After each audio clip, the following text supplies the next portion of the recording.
Hey, in this podcast, we have Shaggy Dreadlocks, author of When Day Breaks. If you guys enjoy the podcast, make sure you follow us or leave us a review. The more you guys help me out, it means the more time I get to put into the podcast. Thanks.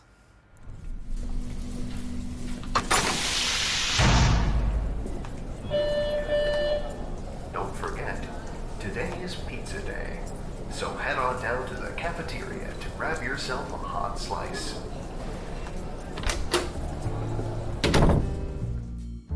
Welcome to the podcast. It's good to have you. Thank you very much. I am known as Shaggy Dreadlocks on the wiki, creator of When Day Breaks, the SCP-001, a couple other SCP articles, and other things throughout the site, like ex-staff duties, and I think I actually ran the Reddit for a little bit. No, I was just one of the moderators. That's close. And that's more or less it. I mean, I got a YouTube channel, just started doing SCP readings. Some more that I'm going to be opening up in the very near future once I get everything set up for it. And that should be pretty cool. Cool. So as tradition, I always like to ask, how'd you get into SCP? I got into it. A friend had shown me one of the pages. I don't know what it was. Something about a ghost or something. It was a Series 1 SCP. And totally had me convinced that it was 100% authentic. Like there was this secret government agency. I'm like, what? Like, oh shit. And it took me a good couple of days of reading through these to be like, wait a minute, this isn't real. I'm a little ashamed of that, but I got hooked after that. Started reading 682, all the cross testing logs, and that was kind of a wiki free fall from there. Yeah, actually, one of my friends, he showed it to me. It's probably 2013, I think. Do you know Tor? Tor? Yes. So I guess as kind of his way of convincing me that it was real, he looked it up, SCP Wiki, on Tor, and made it seem like it was like hard to access secret like website. And for people who don't know Tor, basically Tor is like it was created, I think, by the CIA, but it's basically a completely anonymous, encrypted web browser that kind of allows you to anonymously create, host, and visit webs without being tracked. So there's a lot of normally illicit things that kind of go on in Tor, but that's kind of what made it feel really like, whoa, I feel like I've tapped into this like underbelly of something that's not meant to be like discovered by the public. Yeah, so it just lends to that little bit of legitimacy. Yeah, so it was like, it felt like I was looking at something I was not supposed to look at. But the other question I always like to ask is, what are some of your favorite SCPs? Like something that really kind of hooked you in? That's a little difficult because like I've read through way too many for a single person to have read through, unfortunately. So there's a whole bunch. I would say 579's one of my top. That's the one where every bit of information you could possibly want is data expunged, Mm-hmm. like all up and down the article. I just like the mystery that it creates of like wondering what's going on there and how everything interacts. Yes, I feel like I've had a bunch of people who they either hate or love when people do excessive, like, or just very heavy expunging. Yeah, and I think I'm sorry, go.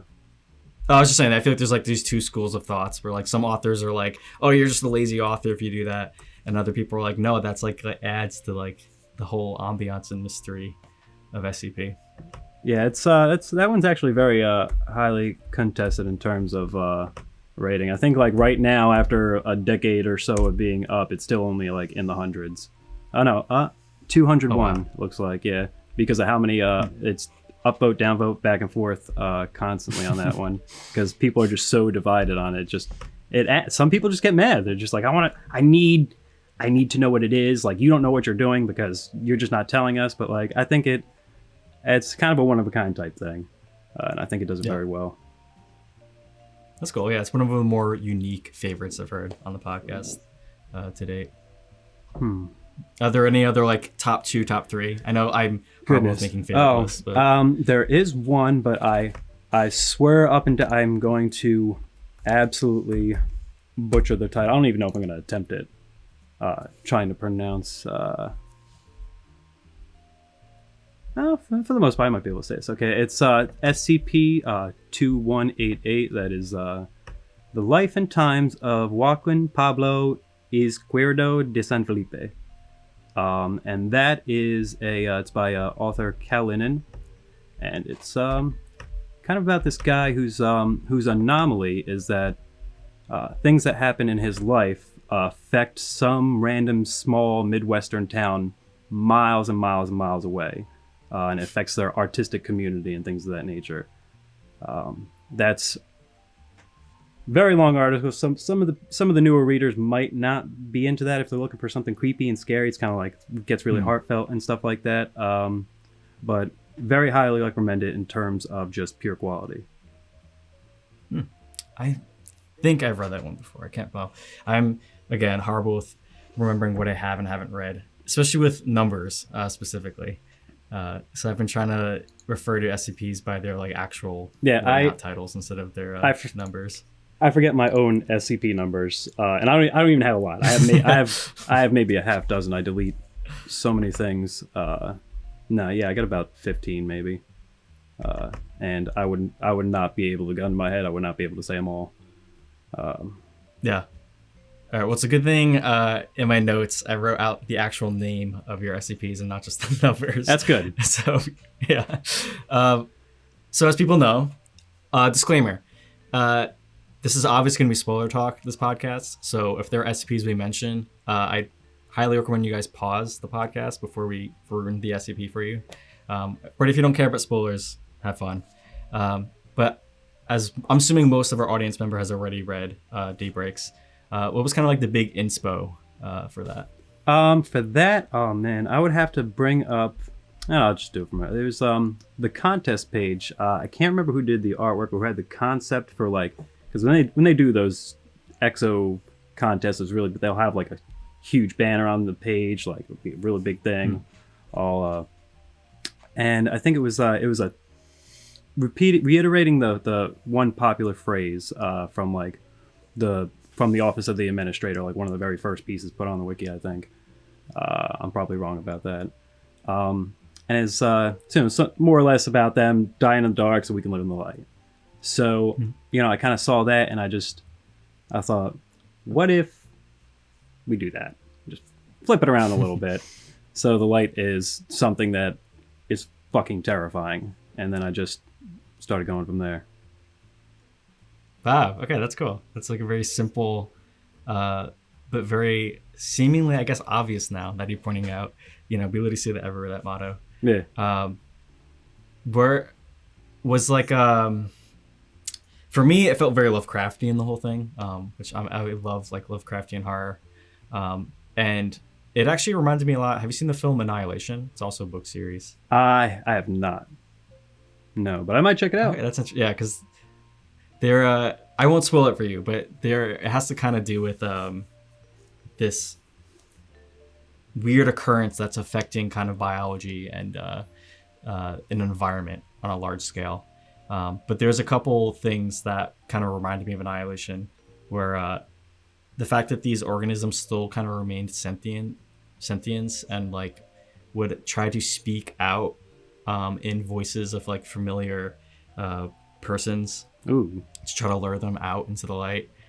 So that's kind of like in your story you have that, but I'm not going to spoil it, but there's kind of like a related thing to that where this creature tries to mimic voices to kind of manipulate people emotionally. That's to lure nice. it towards it. So no, I hear a lot. I also hear a lot of comparisons to Neon Genesis Evangelion, which I'd never seen before I wrote that, but so many people said like, "Oh, this is just like that."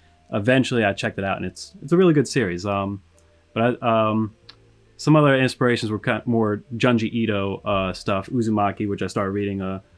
I finished reading a little while before the contest started, so that definitely played into it a little bit. And Ito's been a very big influence on the stuff that I've been doing beyond. Yeah, Daybreaks. I've definitely noticed some Ito touches in your stuff. I actually have not read Uzumaki yet. It's literally just sitting on my shelf. What? I know. It's so good. I've read Tomei, I've read the Melting Class one, and I've read a couple others that I can't remember. I think the Melting Class one. No, Inari, was it Inari Fault? The Enigma of Amigar Fault. Yeah, that's the first one I've ever read, like most people. And then I kind of like it, like really bothered me and made me feel really unsettled. And then I kind of forgot about it for a while. Yeah. And then I thought it was like a one-off thing. I didn't realize it was like an actual like extensive mangaka author. But then I kind of found him again because one of my friends had this really weird looking manga, and it was a bunch of like melting people in a classroom. So I was like, whoa, I gotta check that out. That was actually one of his funnier stories for people who can't handle his more dark, very grim, depressing stuff. That's a good starter if you ever want to check his stuff out. I'm curious how people... I'm a huge Evangelion fan. I'm curious how people connected Daybreaks to Evangelion. Because I personally don't really see that much. I think it's in the how in the ending it's more like all the consciousnesses coming together, and it gets kind of like trippy and shit at the end. I think that was the main point of comparison between the two, because Daybreaks has some touches of that. Okay, that's a fair point. Everybody joining together as one type deal. Yeah, the singularity. Yeah. So okay, that's some other theme I kind of want to talk about. When you write your stories, or specifically with Daybreaks, do you tend to write a lot more background of like why things are happening, or do you kind of just write it with mystery in mind and you don't even try to answer those questions? A little bit of both. I mean, sometimes like if it's a weird concept, I'll try to work it over in my brain just so that like once it does get to paper, it's internally consistent. But outside of that, not really. I kind of do. And somebody called this out on 5,999. Like the way I write is kind of stream of consciousness. Like I just jump from one thing to the next, and then eventually I'll go back and I'll tie it all together. But not a lot of forethought aside from making sure I can make it make sense to myself. Okay, so I'm gonna get rid of all those questions asking about why the sun and. I mean, you can. No. There's a bunch of theories, sure. But I mean, you can. Do you have any like personal theories yourself? Like, do you ever kind of just touch back on it, or you're just kind of like once it's out there, I let it rest? Not for that. I mean, some other things like I kind of have a small little headcanon about, but for Daybreaks, I mean, one of the things for that was like there really is no reason. It just does. There's no purpose to it, no meaning, nothing. It's just everybody's screwed. Nothing really. So like, so your headcanon, do you have kind of like a vision of like what the Foundation is? Because there's a lot of different interpretations of like how the Foundation operates, if they're morally righteous, if they're kind of this like necessary evil, things like that. I mean, a little bit, but you get to the point where like you see so many different articles, and you can't force everything to be in one canon. There's no way for that to work. So like I kind of go into everything with its own individual canon. So if I find an SCP and it's kind of LOL canon, it's kind of like the old days, and that's how the Foundation operates. If I go into one where they're 10,000 years in the future, okay, that's how they are. I don't really. Oh, okay. I see them as like however they need, whatever role they need to fit to make the story work. Yeah, I personally see SCPs as like a standalone story. I don't really consciously try to link other SCPs to other SCPs unless the author himself or theirself is doing that. But the other kind of question I had was, I've noticed this weird trend with a lot of your SCPs where some sort of sun or moon or astrological body is involved in your work. Is that like a conscious thing that you do? I don't think so. I know what you're talking about with the moon. That's the that's in the D-class one where I try to go over how D-class termination looks to the people in the universe, because it doesn't make sense at all outside or in. And the moon, that was a spur of the moment. I had most of the article down. I had no idea how I was going to end it. And I'm sitting outside. I'm like, looking at the full moon. If that thing fucking blinked at me, it'd be scary as hell. Got it. And I just threw it in, kind of tried to make it make sense. I do have a little bit of headcanon to that, but in terms of like throughout my work, I don't know. Maybe I need to go to therapy and figure out why I'm using astrological phenomena. There don't was really- a moon also in 599, so that's why I was kind of like, what's going on here? Where do I use a moon? It was very, very brief. Oh, okay. It was one of the earlier articles. I think it was when the MTF go into the town and they notice the town's empty, and there's like that lamb. That whole section. Okay. Oh god, It's very briefly mentioned. It's like a sentence. Okay. It was probably just a callback to something else. I do that a couple times in like 3280, I think. The After the Storm. I drop a little hint to DJ Cactus's what is it? The you do not see the bodies in the water. Why can I not remember the name of that one? Oh, the name, yeah. I saw that, by the way. I had to check because I was like, wait, did you write that? And I was like, wait, no, Cactus did. No, that might be my favorite class of 76 one right there. That one's really messed up. Yeah, 2316. This school trip or something like that. I can't see the title from where I'm at. Regardless, you know what I'm talking about. Most people know about it. It's popularly, it's memed a lot as well. Well, it's also your most famous tale.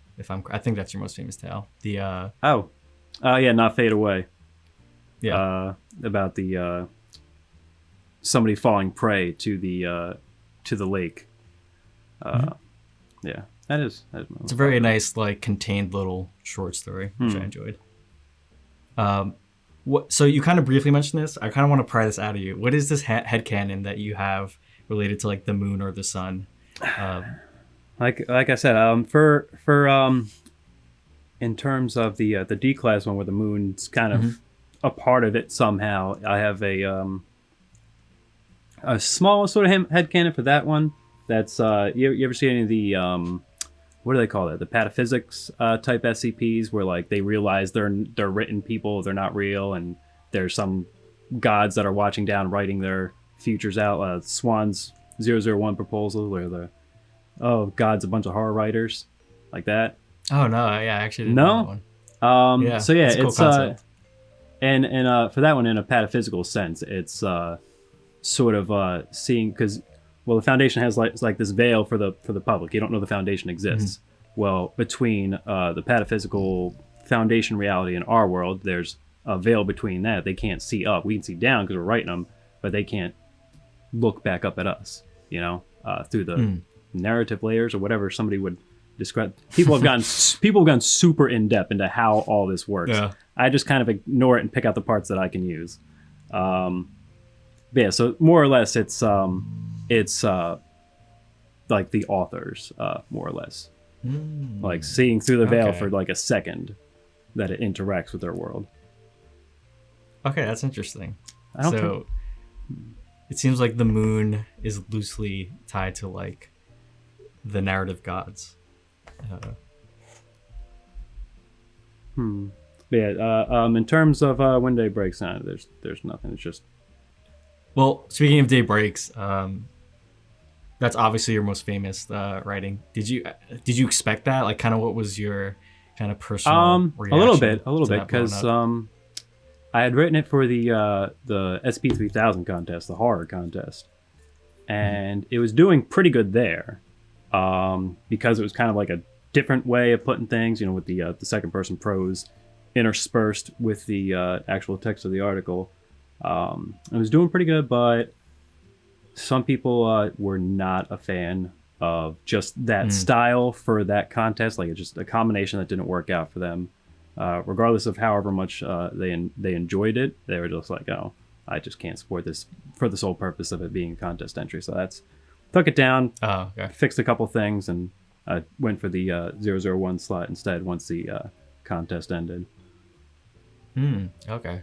That's interesting. So I just assumed it was always a 001 proposal. I was kind of like, I was waffling because like when I first started writing, I was like, okay, it's definitely 3000. Get 70-80% complete, and I'm like, maybe I should do a 001. But I wanted to join the contest. I was like, there's no way I can write something else in time, so I'm like, I'm just gonna do with this, and it didn't work out. So I'm like, all right, screw that, 001 slot. Let's do it. Well, it's a good thing you did do that. So I think it paid off. But to, I think, every YouTuber's chagrin, whenever there's a live chat, you get at least 5. When are you gonna do a Day Breaks video? That's like the number one occurrence. That or Peanut. There's like the two that I'm like I always see. I feel like it's almost kind of become a meme in itself. It has. There's it's become such a meme. There were like, I don't know if you've seen them. You probably find them in Discord, but there are like memes about the memes for Dave, like memes talking about how there's too many memes. So it's memeception. It just goes deeper. There's no end to it. Yeah, I've seen a couple pretty good ones. A lot of, I forgot what movie they took like film footage and they're cutting it to like these people that were exposed to light and their just whole face was like melting off, and you see like almost like the Indiana Jones Raiders of the Lost Ark kind of like visual effects. So I was like, oh, that's cool, that's funny. And then of course I saw a bunch of people, I think they were TikToks of like these like people with like throwing skeletons. I think it was like this guy doing match cuts with him, and then he sees the sun, and then just like a shitty plastic skeleton falls to the ground. Nice, stuff like that. I didn't know. There's a lot of. I think I've been kind of slow. I had Sherm on recently, and he. Do you know Site 42 Theo Sherm? Yeah, I know. I think it's Theo Sherm. He actually worked with me on a couple things. I saw that where you guys were talking about that on the channel here. Like he's completely blown up on TikTok. I think really I might need to get into TikTok. I'm gonna have to figure out what kind of SCP related TikToking to verb. It's a whole nother animal. I'm like, my format for my channel definitely doesn't work because we're very slow. Like we're moving into animation stuff, so it's like I can't make he posts like 3 TikToks a day, like every day. It's like I cannot keep up with that pace. But who knows? I was actually debating, side note, I might throw up some like clips on the podcast onto TikTok, but try it out, doesn't hurt. That's kind of my perception, especially if you're doing readings and stuff like that. It seems like there's kind of a lot of new untouched SCP fans who are just getting into it, who it seems like they're actually kind of discovering the universe through TikTok and not through YouTube or the video games. Definitely gonna have to look into that. Okay, so this I'm curious about too. You kind of mentioned earlier After the Storm. It's when you finish Day Breaks, it takes you to After the Storm, and then when you finish After the Storm, it takes you to Made of Clay. Are you trying to make a very loosely connected series? Like, is there any reasoning why you did that? Sort of. When you say loosely, I mean you're on point. I mean it's like there's no actual. I mean the world ends each time, so it's not like they're intertwined or anything like that. It's just a thematic connection with like different like elements. Fire represented by 001, water with After the Storm. Made of Clay would be Earth, and then I have not put a single iota of thought into how I'm going to do wind. But eventually, I mean, I got halfway through the third part, and I just kind of stopped contributing. I had stuff going on in personal life, and I just haven't really put anything else into it. I lost momentum for that, but I might get back into it. It's a cool concept. I like that. It's very interesting. That it seems more obvious now that you point out that it's like an Elements type thing. I'm reading one of the books I've been reading. Ted Chiang. He wrote the short story that inspired the film Arrival. Okay. I'm not sure if you've seen that one. I've not. But he basically has this like book of short stories that they're all kind of loosely share similar themes, even though they have nothing put together. So I could see almost like those 4 being like, I'm not saying you're going to publish a book, but if you published a book or something, I could see them kind of being like a standalone short stories book where they're not related, but they all share the similar theme of like being the end of the world. Yeah. And like the elements. Yeah, I can never. Speaking of, so you're a writer. Do you have any other like writing aspirations outside of the SCP universe? Do you ever want to be like published or things like that? No, not even remotely. I mean, SCP works out for me because I can sit down for an hour, write something, and then wash my hands of it, be done. Like I said, for my process, like I I don't put any foresight in. Like if I were to do like a short story, like a novel or something, I have to actually plan it out, like plot lines, everything like that. Man, I don't have time for that. I don't have time for any of that.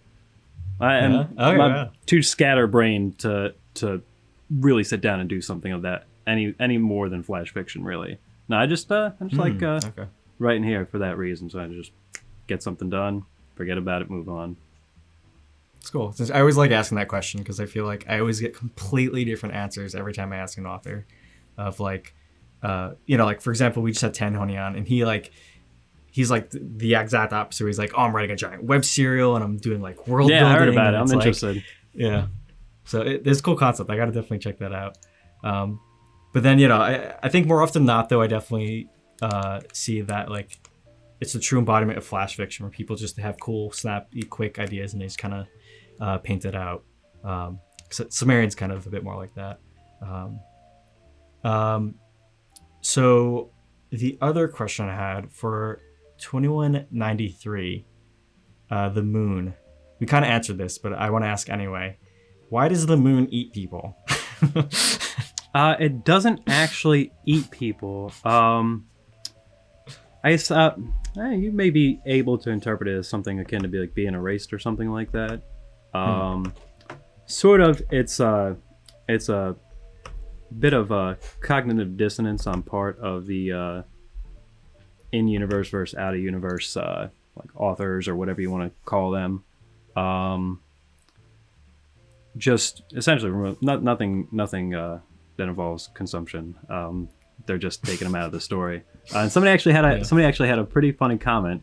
And because I never really went too deep into saying that that's what it is, but I had to have somebody comment that it seemed like a random kind of occurrence. So like you have this whole setup with the D class, and they're doing this weird ritualistic thing where they go out to this place and yada yada yada.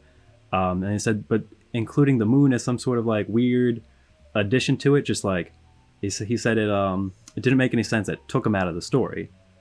No, he said it didn't make any sense. I said, oh, so you mean it took you out of the story? And I kind of like hinted at it a little bit, but So you already mentioned that you're more of a stream of conscious kind of writer, but are there, and you mentioned Ito, but what are some other like really popular sources that inspire you or that you just enjoy in general?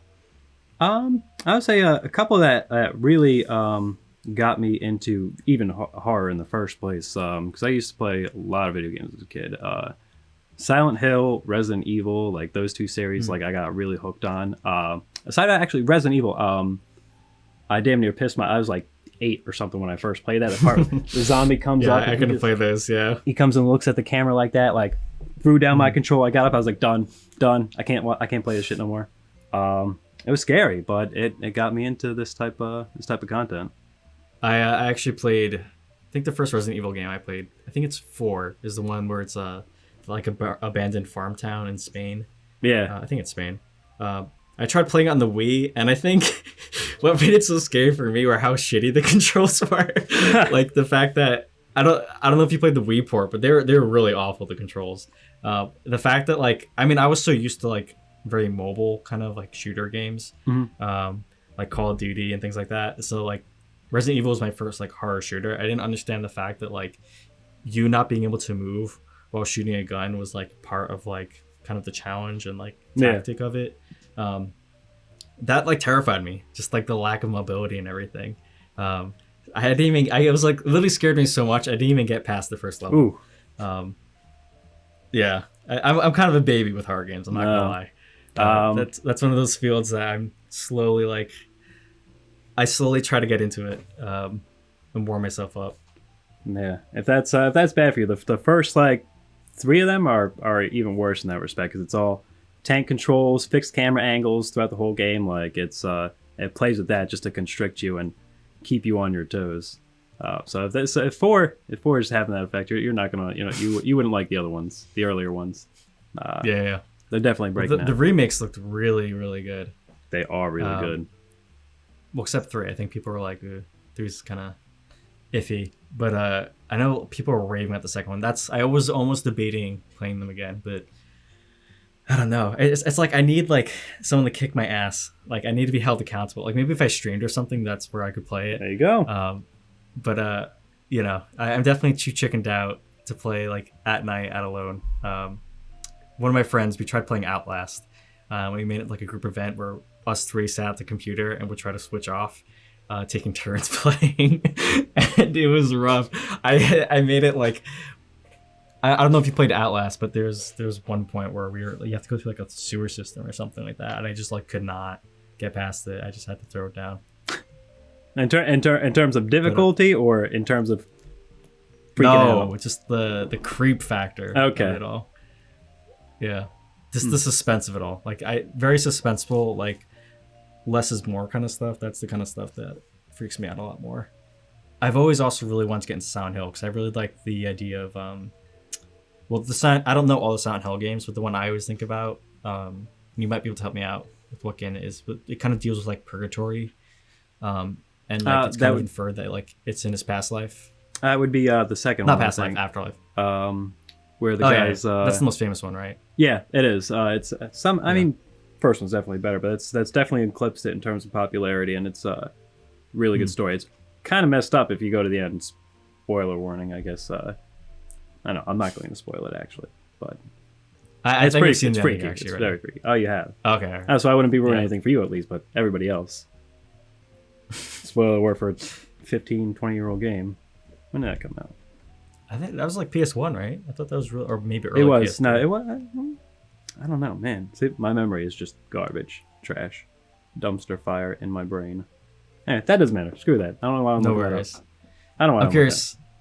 Silent Hill, the first one though. What kind of like stands them apart? Like, why do you think that one's a lot better? Well, I think it was apart from just being the first one that I was exposed to. I just don't think I really like the protagonist of the second one as like he's the protagonist of the first one's a lot more redeemable than the one in the second one for reasons which would be made obvious for anybody who's familiar with that game. But I think it really was just because it was my introduction to it. It might be why I favor that one over the second. I'm surprised they haven't made more modern ones. Like really modern ones. I think there was a point where they were trying to bring them back for PS3, or maybe it was late PS2. But I don't know. It just seemed like they kind of died off with a whimper. I didn't really hear much about it. They had a couple that were kind of like so after that. And there's like constantly talk that they're gonna finally come back after all this time. They're gonna make another one. It's gonna be amazing. That's been going on for years. Where they said they've been coming out with another one. So I mean, speaking of horror games, I recently got, I think last year, I got one of the cheaper VR headsets. And you could make the crappiest, like lamest, like PS1 graphics horror game. In VR, it just makes everything like 100 times scarier. It really level does. Of immersion. Like, have you like played anything in VR before? Yeah, a couple like random VR tester games, and then I did a little bit of Resident Evil 8, or it's not 8, 7 Biohazard, and 7, yeah. Yeah, that is a very uncomfortable experience. Yeah, I am hoping people haven't really cracked the code yet, but to do VR narratives, I think that'd be a really fun thing. I actually did want to do 3000 originally in VR. But I'm realizing processing power wise, we might not be able to pull it off. Sorry, folks. But that's kind of been a personal dream of mine. I think it'd be really cool to do a fully immersive VR narrative for an SCP story. That would be pretty badass. I would love to play one of those. If you ever get to it, sign me up. Yeah, we'll figure it out. That's kind of like on my bucket list. It'd be a fun passion project to crack towards. I'm actually learning Unreal now, so who knows? Fingers crossed. So you started a YouTube channel. What kind of made you make that leap to actually get into YouTube and doing readings and things like that? I think it was. It's more the fact that I'm just a ridiculous fan. I just like doing SCP stuff, and that's easier than writing things because sometimes I just. I'm not able to really get up the creative will to write content.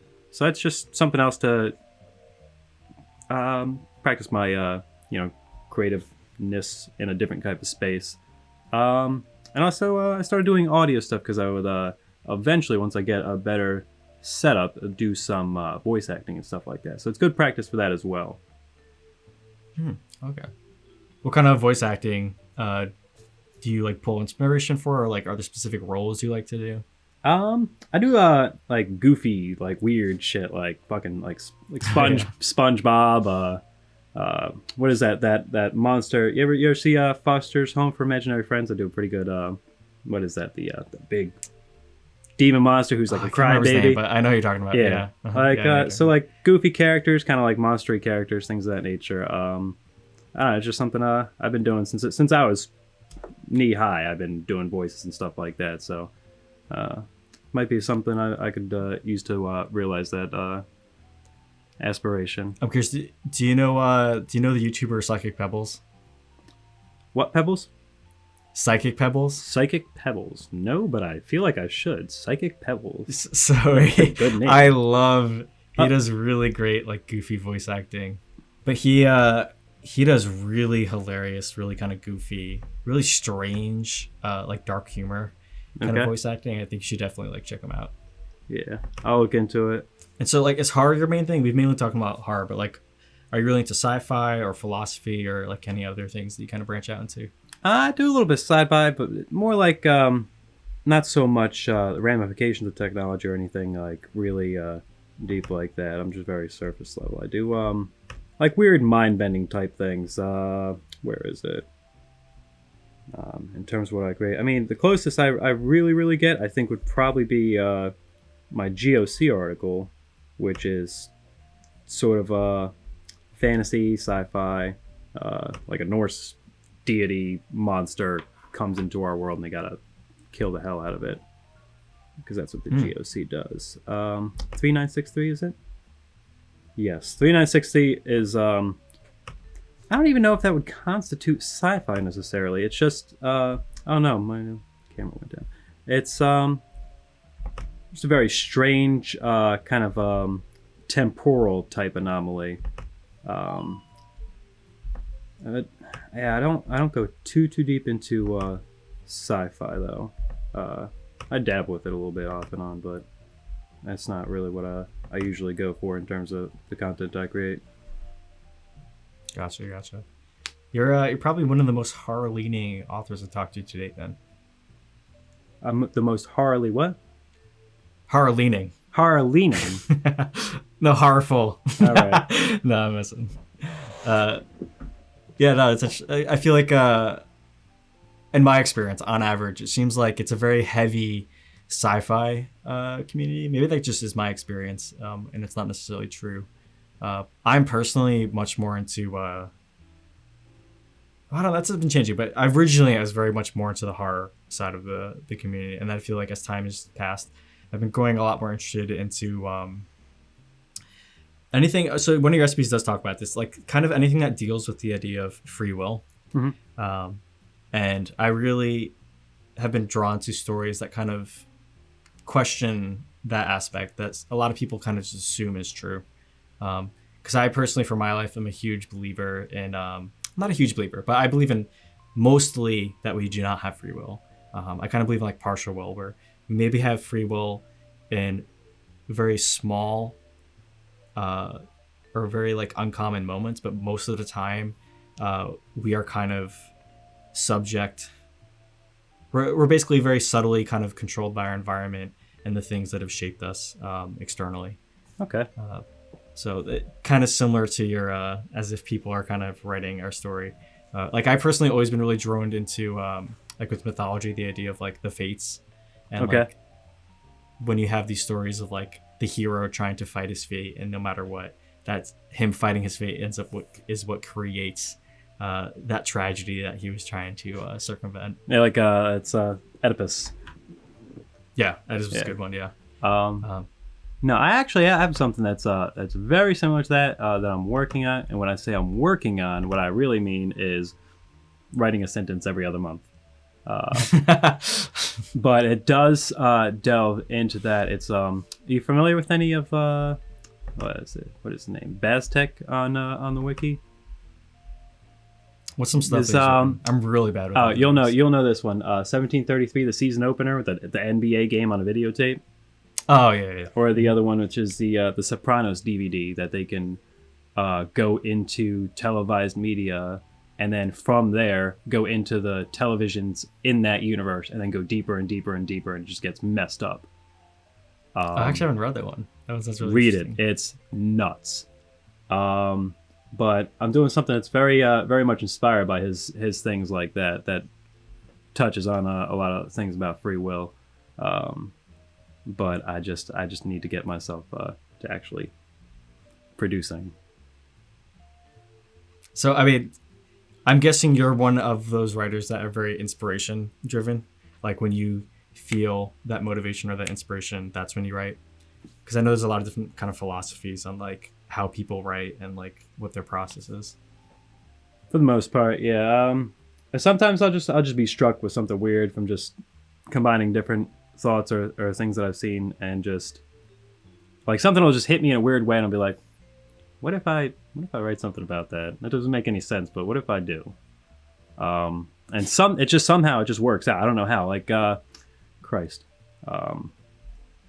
I think I have one. It's a mime that's full of spiders that they come out and they form the objects that he's trying to mime, which defeats the purpose of being a mime when you have props. It doesn't make any fucking sense. It's just a bunch of random bullshit thrown together, but somehow it works. Do you have any like stories that like if you could go back in time and rewrite, you would? Well, the beautiful thing about the wiki is we don't have to. We can rewrite things anytime we want, but there's a lot of stuff I would like to do with When Day Breaks. I had some very, very good critique from somebody on it who is a lot more critical than the majority. And like most things, I open a file. I was like, yes, this is what I'm gonna rewrite. It's gonna be so much better. Gonna do it one day, and I just never did. But yeah, there's a lot I can do with that to rework it, just to improve it, make some micro improvements throughout it. What were some of those critiques? I'm curious if you remember. It was really just mainly down to the way the prose is structured, and then I mean on top of that, there's something else that I really wanted to work on with that. Let me see if I can find it. I don't know, but it was really just down to the way that the second person, the way the prose is structured, and certain things. It was also about a lot of the elements don't really marry very well with the personal story, and then like the apocalyptic scenario just didn't come together and meet each other in the middle as best as it could. So there's a couple small things I could have done to improve that I've been thinking of. And then in terms of the personal story between the main character and her wife, and like their whole backstory, like I don't really explore, like kind of gloss over it for the majority of the article, because I'm focusing on all the grim, dark bullshit happening around them that I forgot to really make a very concrete narrative for the characters themselves.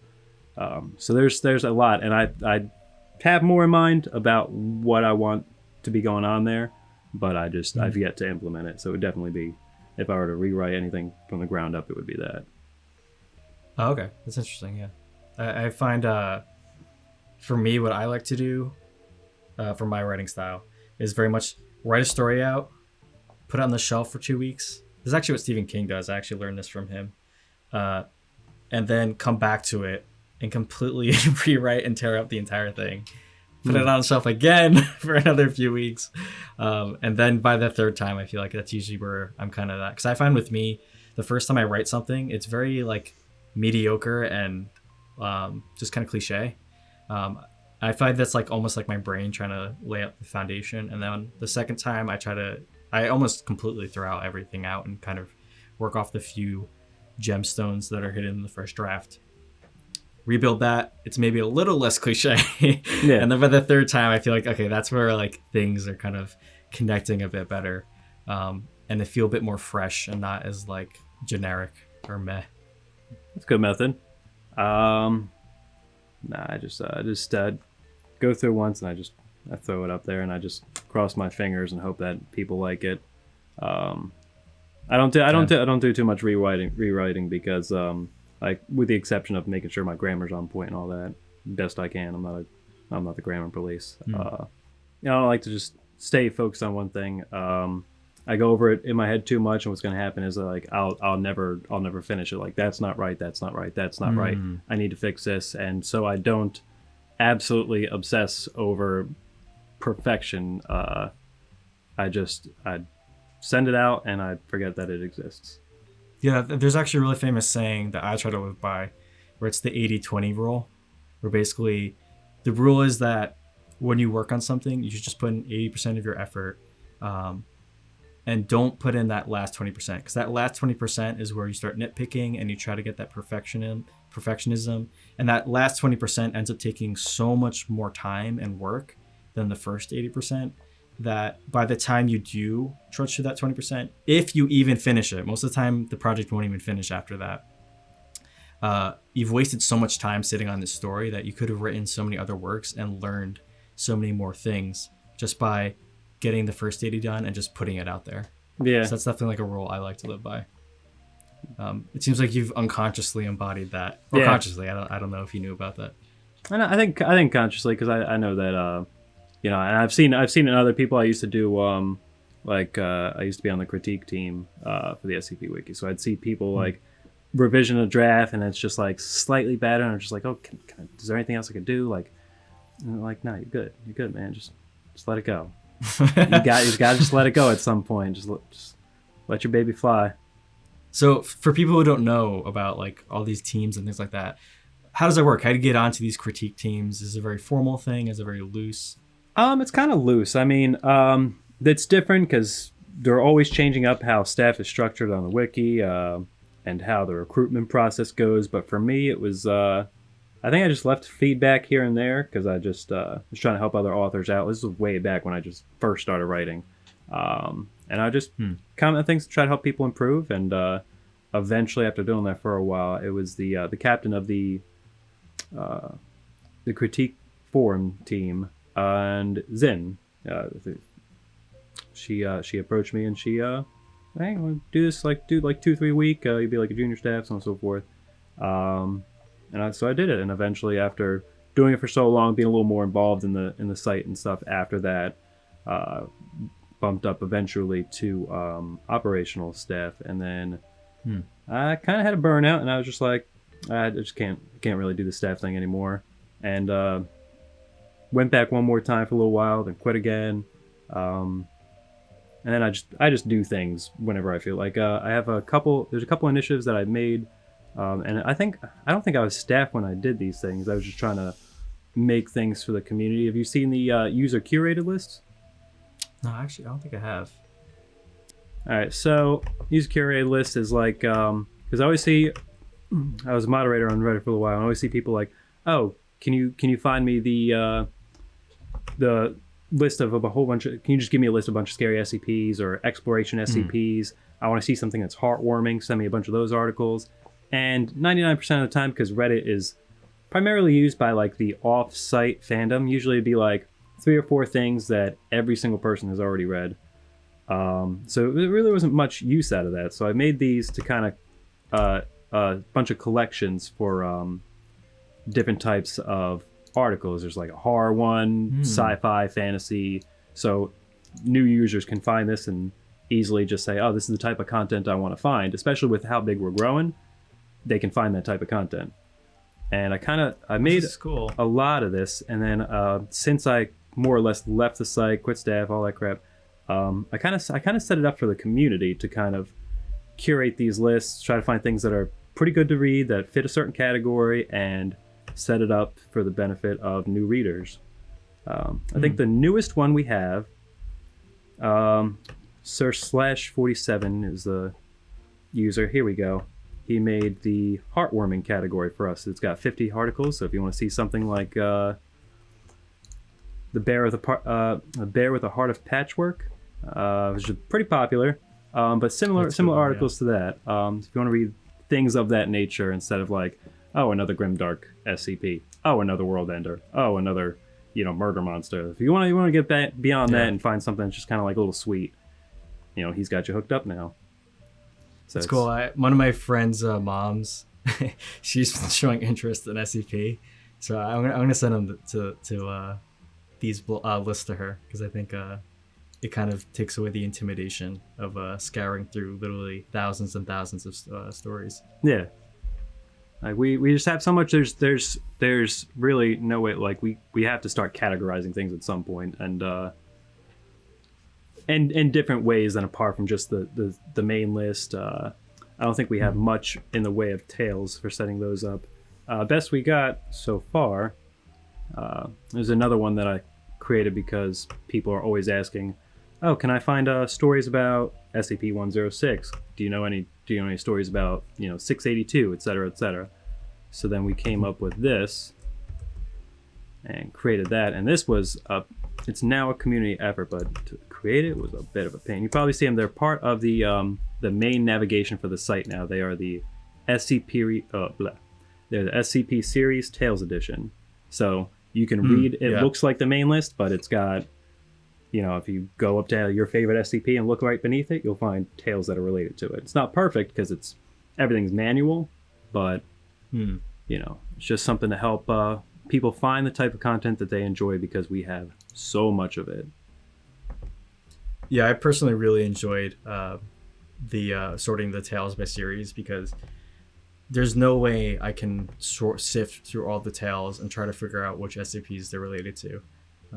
So I think this is also another really good way to actually get tales that are kind of like sleeping giants to get a bit more attention out there. Like for me personally, I always like, before I do a short film on any SCP, I like to kind of just take a peek at some of the tales that have been written on it, just to kind of see what's been done. And I try not to retread ground, or if I like something, I'll maybe take a little nugget out of the tales. So what is it? I mean, so obviously you're not staff anymore, but for someone who's not really sure what staff does or anything, like kind of what was like a day in the life of what like someone who's staff does, like for specifically your position, because I'm assuming you had a specific role and things like that. Okay, yeah. I mean, it's actually pretty casual for the most part. Outside of like serious situations, like somebody's trolling or spamming or unauthorized editing things, like vandalizing pages and things like that. That's the only time, it gets a little more on the serious side. But staff overall is mainly okay. And it's mainly, when I started, it was a simple critique 3 articles a week. Like it wasn't anything major. Okay. And I think as your responsibilities go up, they expect a little bit more from you. But I mean, for the most part, it's pretty laid back. Outside of extraneous situations, and I mean, there was they had like the staff chats and things of that nature, so all staff members keep in touch with each other. But in terms of that, like you can be on staff and not really have much interaction, depending on what area it is that you're involved in. Okay, yeah, it's interesting. I'm sure being staff now must be crazy, given that I think last year was the biggest year for the wiki when it comes to the amount of users going through the site. And I'm assuming this year is going to be even bigger. It just seems like the community just keeps growing and growing and growing and growing. Yeah, and growing. I mean, it's definitely a lot more hectic for others who are doing it. I mean, that was just my experience, but they're doing a lot with the processing of applications, dealing with this whole copyright issue, and of course, like I think and trolling efforts, things of that nature. So some of it's a little laid back, some of it's pretty involved and way over my head. I didn't really get too involved with some of the things that they were dealing with, but. I mean, do you have any personal accounts of dealing with pretty bad trolls? Let's see. Not really personally. I think the worst was probably just during there was an issue a few years back. Lots of people trolling on an article. So I think like that was the worst. It wasn't one person. It was like a mess of people just like all furious about one article. So just trying to clean things up best I could, see if this person's trolling or if they're just trying to legitimately like argue a point. That was during my Reddit moderatorship. Yeah. Reddit. I don't think I've had to personally really deal with any of the trolls, but some of them were. I mean, most of the time they're more amusing than anything else. I mean, annoying, but kind of. If you think of it, it's kind of amusing. Okay, so it's not as common as people might think. No, outside of like one or two like major situations, it's again though, like most of what I did was either critique stuff or just like throw my hat in on a certain policy or something if I felt it was relevant, I had anything relevant to say. So I didn't deal personally with the troll. I didn't have to find all the people in the chats and ban them, and I didn't have to deal with any of that. So it's a lot more involved for staff members who that's their area of expertise. Oh, okay. Gotcha. But for me personally, it's just more like I get to see the aftermath and just enjoy what happened without having to really take one for the team. I mean, I personally find it amazing that there's this seemingly super structured staff and it's all volunteer based. Yeah, like it's wild. all on the side. That's crazy. People and for this long, like for a decade. There's been a few people like I mentioned Zin, the critique captain. She is, I have no idea how she does it. This was years ago I started doing this, like back in 2016, I think is like when I joined in earnest, because I've been reading since like the first series, but like when I was writing and critiquing stuff like that in 2016, she's constant. She's always doing so much for the site. Like it was mind-boggling. I don't know how she does it, and like even up till today, sometimes I'll go and I'll check on the comments or discussion and still see her popping up. Like I don't know where she gets the stamina, but she is incredible. And there's quite a few people like that who've just been around for forever, and they continue to put their effort for the wiki, and that's an amazing thing. They're basically the unspoken heroes of the SP community. In a way, yeah, I would say so. I definitely, side note, would love to get a staff member on the podcast again at some point, because I definitely feel like it's something that the majority of the fan base, including me, doesn't entirely understand how it all works, how it came to be. I'm really kind of interested how that even came to be, how it is today. Just a lot of interesting things, obviously, with the legal case too, that I'm sure Erasmus or some other people might talk to. Of course, right now they're in the midst of it, so that's why I haven't really reached out yet. But definitely for further down the podcast, it would be cool to kind of have a guest like that on. Yeah. Well, I mean, you got Simerian in here sometimes. He was much more involved during his staff days than I was, and he's got a lot to say about staff. Yeah, I know. That's why I didn't ask him staff questions. Yeah. No, I'm sure he'll come back on the podcast. He's been a guest host a bunch, so. But we got a lot of good people you could reach out to, who'd definitely be interested in going over some of their issues, duties, things of that nature. Yeah, and also for the audience, if you guys ever have questions about staff or anything kind of related to that stuff, let me know in the comments. I read all the comments, things like that. But yeah, it seems like most pretty active authors that I know about, they've either been junior staff or some form of staff, which I find kind of interesting. Not all, of course, but it seems like it's a semi-loose theme I run into. Yeah, I think what it is you put a lot into the universe when you're writing all these things, and people do get very involved sometimes, detrimentally so, with the community. So I think it's personal stakes, and so that's why people are so open to volunteer about it, because they're helping to build and create this wholly unique community. It's really unlike anything else, and to be a part of it to that degree, they want to help guide it, help shape it, help mold it into something better than what it is already. So it's just a sense of duty that people who, especially people who write a lot for it, DJ Cactus was staff himself, Kellenen was staff himself, Gears, Clef, all the real old heads, they were all staff. I'm actually curious. I know Cactus is infamous for disappearing. Do you know if he's back? I know he likes to disappear and then come back. I don't know. I could have sworn I saw something in the what is it? The SCP The 5000 class. series? No.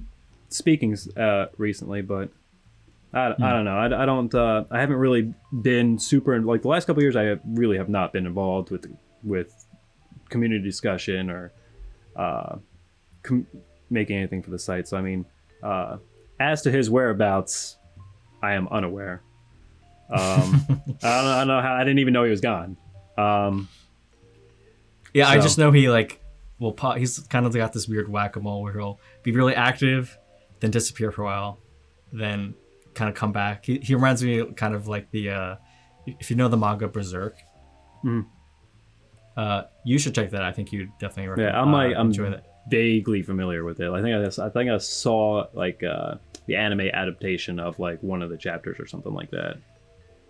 The new anime or the I don't know. old It one? was like the whole thing. It was really short. It was like they're just like in hell trying to slaughter demons. Everybody gets destroyed by these very politically incorrect demons, which I don't think you could even. If you're trying to show like the readers, like, oh, you can't do that. Don't do that. Don't show them any images. This is that. Not in a very inappropriate content. But that was basically the whole scene. I think another character who became a demon was like saying something to the main character. I don't know. That's the entirety of my familiarity with. Okay, Berserk. I think you're talking about the Eclipse, but anyway, that mangaka author is infamous for like writing, disappearing for like a year, then writing a few more chapters, then disappearing for 2 years. So it's very much like it's been going on since the 80s, this series, and it's still being written on. Like that's how old. I think the late 80s, yeah, but it's over 30 years old now. So it's almost facing a kind of Game of Thrones type of situation where they're like, please finish just before you die. He's not as old, the author, but he's actually a pretty interesting guy. If I'm correct, correct me people if I'm wrong, but I think his whole thing is when he's not writing mangaka, he spends all of his time watching like Japanese game shows, and he basically just goes on like weird binges of TV shows, disappears for a while, and then comes back to write Berserk, which for people who don't know, it's basically like Lord of the Rings meets Hellraiser. And people who don't know Hellraiser, that's Pinhead. I'm sure everyone knows who Pinhead is. It's a very interesting, kind of cool, what's it called, like a horror fantasy sort of piece. But so, I mean, I also just want to ask, since you're an Ito fan, are there other mangas or animes that you're a huge fan of? I would say, let's see, Bleach is a big one. I got into that back in the day, and I was so disappointed they canceled it on TV, so I'd catch up on the manga and everything like that. I was with it like as he was producing it at that point on the final arc, 10,000 Blood Year War arc or something very complex along those lines, unnecessarily so. So there's that. What else have I been getting into recently? I don't know if you really count Avatar as anime. It's got the same style. Yeah, it's debated, but I love Avatar. Yeah. Death Note is pretty cool. Check that out. But yeah, I'm kind of a basic level outside of Ito, like real big ones like when I was a kid, Dragon Ball Z, Fullmetal Alchemist, all that back in the day. But currently, I haven't been getting into too much lately. Seven Deadly Sins, I think, and SAO are the last two I watched. Oh yeah. I've seen a bit of Deadly Sin. I'm like super picky with a lot of the stuff I watch. So, I kind of watched it, but then I peeled off. I watched Parasite, which I'm sure some SP people probably enjoy that. It's basically about these like alien parasites that come from space and they take over a human's host head, and essentially it's like this super powerful predator like thing that eats other humans. But the main character, his parasite messes up trying to get to his head and ends up binding to his hand. So his hand's like this parasite monster. She's like, so he basically has to deal go up with on like, the desk. his new identity. Yeah. That one was pretty cool. Cool concept. In my opinion, they kind of dropped the ball on it. But it's kind of like if you want to throw something on the background and you like the concept a lot, that's kind of a fun one, especially because it's on Netflix. It's pretty easy to get to.